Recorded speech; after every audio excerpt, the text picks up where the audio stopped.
for love of the game. When you're representing your school and those kids are out there, I don't think there's anything better than high school athletics. And a passion to inspire. That's what it's all about for us. We want to see them succeed. But coaches in today's environment are facing challenges like never before. I had better make it to state or my job would be in jeopardy. Pressure to win. You better win. And you better win now. Pressure from parents. Parents don't understand that when they step in, they're deteriorating a relationship that you're trying to build with your athlete. From the rising cost of AAU. Totally dumping money. To the threat of social media. The parents think that they can put things out there in social media and it's okay. These 8 area coaches share their stories right now on Ozark Sports Zone's special series, The Climate of Coaching. Good evening, everybody, and welcome to a special edition of Ozark Sports Zone, the climate of coaching. Definitely athletes and coaches have had to adapt over the past 20 years. As society changes, so does their craft. And we are very grateful to have an expert panel with us tonight to kind of discuss the climate of coaching, and we'll introduce everybody one at a time. First off, we have Becky Justice, who is the former volleyball coach there at Ozark. Next to her is Justin Snyder, the baseball coach at Clever. Moving on down the road, Jennifer Perryman, Nixa girls basketball coach, previously the girls golf coach as well, and Jim Moore, the Aurora girls basketball coach. Behind Jim, Bill Brown, the former Parkview boys basketball coach. And next to him, Lorenzo Williams, the Central football and track coach in his first year. Tammy Miller, Rogersville volleyball, and rounding out our staff, Greg Garton, the athletic director from Republic High School. First off, I just want to say thank you all for joining us here tonight and trying to just talk a little bit about how your craft has changed over the years. And we're going to start tonight with parenting and exactly the role of the parents and how that impacts exactly how you perform your job. Here's SPS Athletic Director Mark Fisher with his take. First of all, we want parent involvement, and I think if you talk to our coaches, they welcome the parents being part of their kids' lives and experiences, throughout sports. But I think at times, when you're dealing with sports, you're dealing with competition and the heat of the moment. And sometimes I think that the parents, maybe have a narrow focus, a tunnel vision on what's best for their child, and without understanding that coach is responsible for all the kids on the team. And our coaches always want what's best for the kids, but sometimes that team element comes first. Well, Mark, thank you so much. And we do have another athletic director here with us tonight, and that's Greg from Republic. I guess your thoughts on parents. Does this come to your door a lot? Do the parents come to you with concerns about coaching? At a school our size, we have several sports and obviously several hundred athletes. You're going to have some issues that you have to deal with.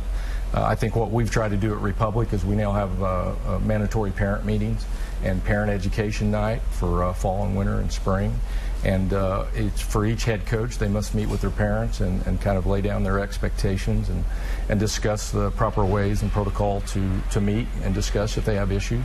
I guess that's the big problem, or the big question is that open door policy. Do you open up your practices and let the parents come in to take a look at what you're doing, or do you try and shut them off and just say, I'm the coach and this is how my program works?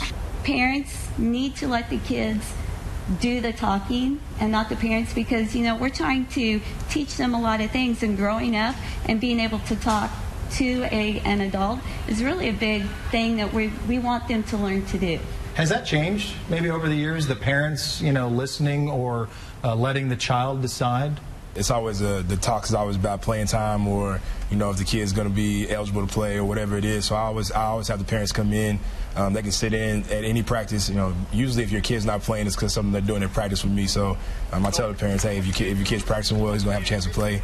If he's not, then I want you to come see what he's doing, and then we can have a conversation after that. And it's not just one day. I mean, come for a couple practices, right. See what the student athlete is doing, and maybe that's the result of playing time or whatnot. If they want to talk at home with their parents about it, that's fine. Don't do it the night of a game. Let's schedule a meeting. Give ourselves time to settle down, because everybody can get fired up at times. With those hours that you're putting in, those student athletes are with you a lot of time out of the day. They're with you more than their homeroom teachers, counselors, any other teacher, so they can come to you. And as a coach, you're doing more than just coaching them on and off the field. You're doing a lot of life skills with them as well, too. We do. Parents don't understand that when they step in, they're deteriorating a relationship that you're trying to build with your athlete. And for any coach to be successful, you have to have a relationship with your athlete first. And if it's a triangle instead of a one-on-one relationship, you're not going to get much done with that young man or that young lady, and it gets very difficult as a coach. And that word communication's used a lot. As coaches, we always communicate with our athletes.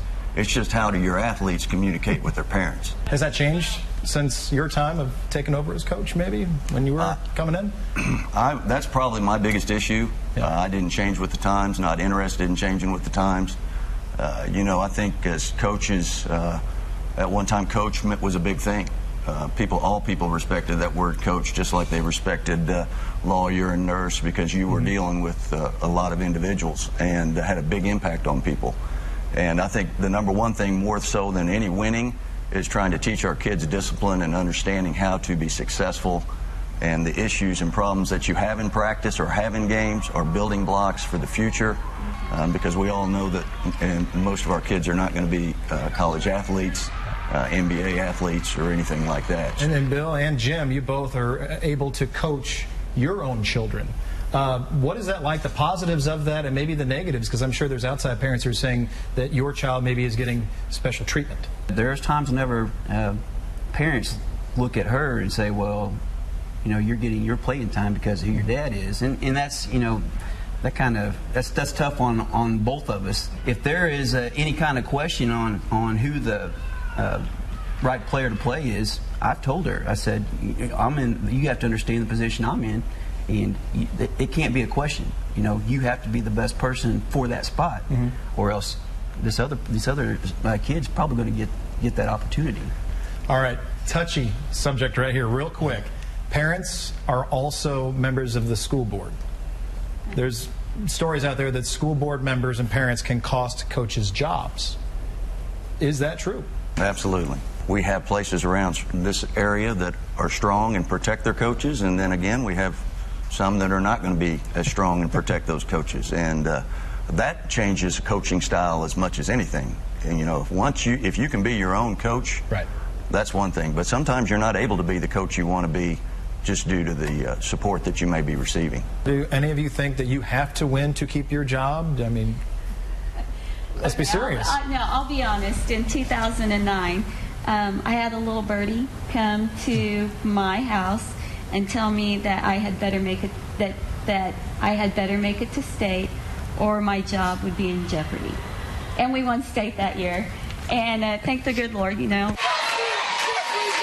I'd like to see for all the young coaches is taking a look at parents yelling at coaches during games and yelling out their opinion of who should be playing and who shouldn't be playing. It's a shame, because we put in a lot of hours and we look after those kids. We're looking for their best interest, trying to put them in the best position for them to be successful.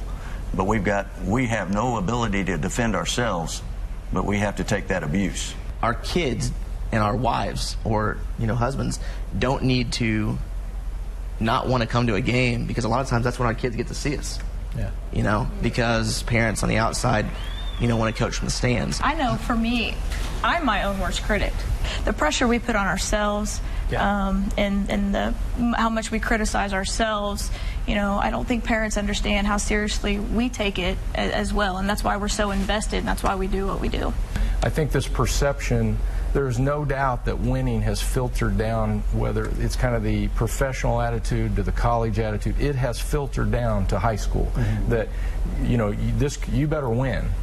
And you better win now, and if you don't win in a couple years, we should fire you. There's no doubt that is out there in many communities, and I think I tell my coaches winning is important, and I tell parents we want to win every game. At the same time, there's much more than just winning, but we do want to win. Next, on the climate of coaching. Some of these kids are racking up $3,000 or $5,000 for these programs and putting their parents in a huge financial fight. The increasing cost of off-season sports and how specialization is changing the game. I've never talked to a college coach in any sport that wanted their recruits to be a one-sport athlete. Right. They want athletes. And welcome back. Student athletes are supposed to be students first, athletes second. But now more and more with club sports, AAU sports coming around, the children are hearing different takes of what they should do on the floor, in the field. And they're hoping to get that big college scholarship from someone who they are paying. Kelly Harper, the head coach of the MSU Lady Bears, has her take on club sports. I think there are a lot of very positives about the summer basketball circuit. I think some of those, as a recruiter, we can go and watch a massive number of student athletes at one tournament, which we just can't do due to some regulations during the academic school year. I think some of the negatives, they just play so many games, and they're tired at the end of the season, and we are not watching really good basketball by the end of the summer. So some good takeaways and some negative takeaways from a college coach. But what about our high school panel? Personally, since I recruited for 8 years and dealt with coaches across the country, I'd always rather deal with a high school coach because they're going to give you the honest truth. Most of the time when you're dealing with AAU basketball or club basketball, you're going to get kind of a sugar-coated answer to some of those questions because a lot of those kids are paying to play. They're also, when you evaluate them, there's 8 all-stars on a team. Right. It makes coaching pretty easy when you can just sub it and you don't have to get really mad at anybody. My biggest issue with it is they play 3, 4, sometimes 5 games a day. If they lose a couple, that's okay. If they win a couple, that's okay, I didn't play much defense, that's okay. But then when we get back, we have to kind of recoach attitude and a demeanor that you need to be successful. How much of a disruption can it be for your programs when you have another coach telling them you need to do this, you need to do that, specialization, you're more of a power forward, do this? Does that come back and does that present a big problem? And how do you address maybe that if it is a problem?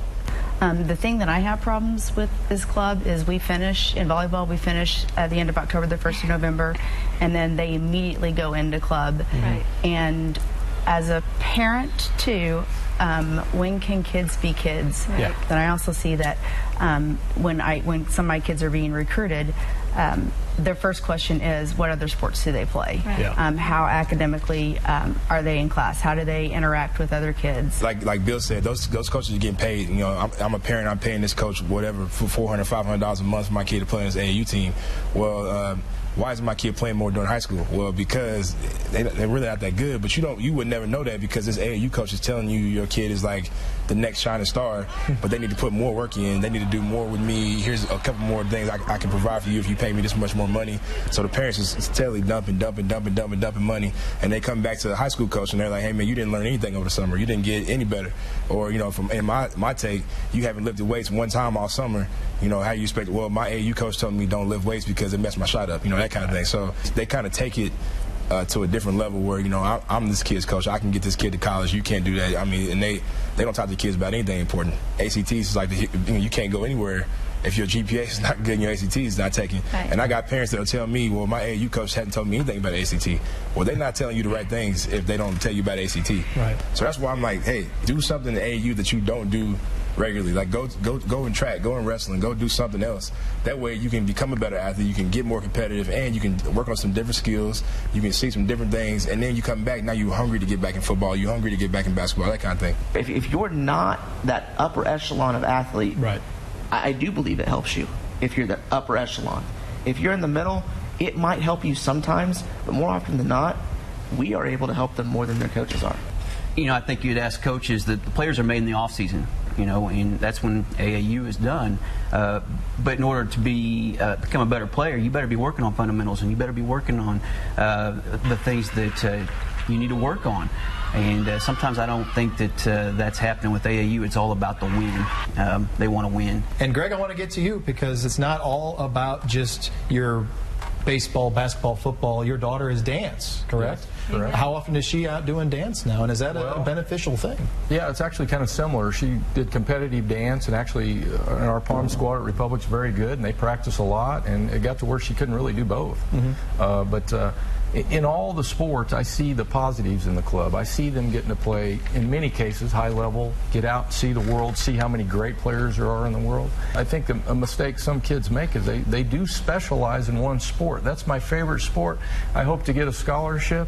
And I've never talked to a college coach in any sport that wanted their recruits to be a one-sport athlete. Right. They want athletes. We recently went over to the junior high. We met with every 8th grade athlete, girl, and we said, if you play both now, we expect you to play both in high school. Right. You may get to a point where one sport you're just not going to excel in the other one, and you may make a decision by the time you're a junior or senior, but we want to see you playing both. And I think her and I going over together, having that united front, really sent a positive message, and we've got a lot of positive feedback, and hopefully we'll see an increase in our numbers. Next, on the climate of coaching. They got to be able to trust you. They got to know that you understand them, and then they'll run through a brick wall for you, I feel like. Building our future. Why these coaches dedicate their lives to leading the next generation. We're not establishing a relationship for 4 years. We're establishing a relationship for life. And welcome back to the Ozone Climate of Coaching. Taxes and change, that's all we're assured of in this life, and coaches have to change. Here is psychologist Dr. Deborah Cox. So in the old school, we used intimidation and domination and control to try to get compliance. And in the new school, we now use relationship and connection, and we focus on the process more than the outcome, more than winning. So because of the feminization of psychology, we now have so much more information about how the brain develops and how to help people through nurturing and what happens to people when they're not nurtured. A feminization of psychology. That is what we're leading into now with our coaches back. And the first 2 segments were all about outside factors, the parents as well as the club sports. But now this one is all about you and how maybe lives have changed for you. Because coming up, you all had coaches from a previous generation, and you're not able to coach exactly the same way that you were coached, correct? I think what you said about outside things is this is a problem with, it's not really a problem, but it's like you say, it got to change. So as a coach, especially now, and I'm a young coach, so I've been through the tough coaches, and then been through the coaches who are the relationship builders, those type guys. I think you got to realize what the kids are going through, understand what their daily life is like before you can be able to have a chance to coach the kid. They got to be able to trust you. They got to know that you understand them, and then they'll run through a brick wall for you, I feel like. As a coach, we talk about being like, you got to be like Dr. Phil, you got to be Oprah, you got to be dad, you got to be coach, you got to be teacher, you got to be all these different things at the same time. And if the kid don't believe that you will do any of those, be any of those people, they will find a reason not to listen to you, and then they'll tell their parents about it, and then like parents will be like, oh, well, good, don't listen to that coach. He don't know what he's talking about. You know what I mean? As a coach, you develop relationships both on and off the floor, but more so off the floor. Mm-hmm. The kids need to see you as a human being that you can laugh and joke and have a good time, but when you get on the floor, you're all business. And once your program is established and you understand that, you'll have a pretty good time. Becky, Jennifer, Tammy, what about being a female coach with female players? There's outside things you have to deal with. They're dealing with a lot more issues than what I had to deal with as a high school kid, and I have to take those into account. So my coaching has changed a little bit in that way. I feel like I'm sometimes counselor, sometimes teacher, sometimes coach. And that trust, that they trust me enough that I'm going to help them through a situation with any part of their life. I've never been able to motivate or try to motivate somebody with fear. I try to motivate them with respect, and you build that relationship, and they want to play for you, and they want to win for you, and they want to help you succeed. And so it's much more of a relationship. Just like when we go home, we don't turn our own minds off. When I go home, that phone is ringing, all night long with different issues that have nothing to do about basketball. And sometimes it's difficult, but I wouldn't want it any other way. When I played baseball in high school, if I made a mental error, I would get chewed out in front of the whole team. They'd make me run a mile. Can you do that with your baseball players these days? So, yes, there are times where I'm going to get on you. And some kids take it better than others. Some kids, the only discipline they get is at school and at practice. And those are the kids that you may get on, but you need to put your arm around them afterwards, too. Right. I can, off the top of my head, I've got 3 kids who I did not have tremendous relationships. I had good relationships, but not great relationships with, that I have better relationships with now. And they're like, Coach, I get it now. Mm-hmm. And they're all 3 playing college sports. And they say, I get it. I understand why you did this, why you did that. I didn't see it at this time, which is the same thing, with me. Whenever I was in high school, sometimes I didn't get it. Sometimes I didn't see it. Greg, as an administrator, what do you tell your coaches about, coaching these young, impressionable teenagers? Because at the end of the day, they are teenagers that these coaches have from 3 to 6 every night. I even go back when I coached baseball at Clever, we talk about, is it different? It's different. I drove the bus back from a game at Crane and turned the lights on, and we had baseball practice, and it was not a fun practice. Yeah. When I was at Republic as a basketball coach, we had a bad game at Nixa, and we came back, and I had practice for about 30. I don't know if you call it practice as much as it was getting on them and running and talking. Yeah. If I had a coach do that today, I would say, hey, I think we need to handle that better. That's, you need to do that. You can talk to them the next day. So I always joked and said I would have had to talk to myself. If I was coaching and I was my AD, I'd had to talk to me a little bit. And I think when you're a young coach, you take it so serious and you care and you're so passionate, sometimes you don't see the big picture. And I think that's just like with anybody. I see the big picture. On the flip of it, I am concerned that it's changed so much that I'm a big believer in work ethic, and if you're not working your kids hard and demanding tough work and practice and them being attention to detail and just putting out effort every day, I think we're not doing them. I think you're enabling kids, and I think we're doing them a disservice if we, in essence, baby them or don't work them hard. And I do think there's some pressure where coaches are afraid, if I work them too hard, people will complain or kids will quit. Okay, here we go. Is the media the problem? Are we the problem? Do we do too much? I don't think you are, but as he said, before we even get in the locker room, there's things all over social media. I think social media is a huge factor in a lot of things. And I think people, maybe not so much the players, but the parents think that they can put things out there in social media and it's okay.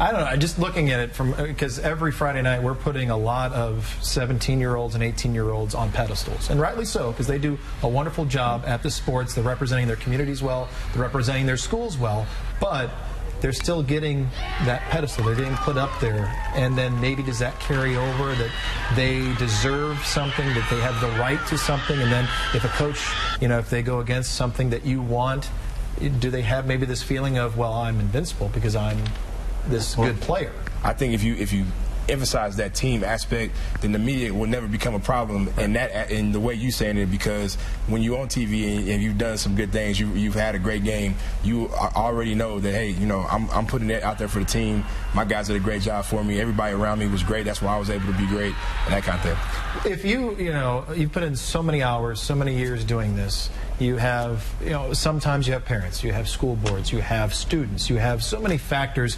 You don't get to see family as much as you can. Why do you do it? I feel like I was called to this profession.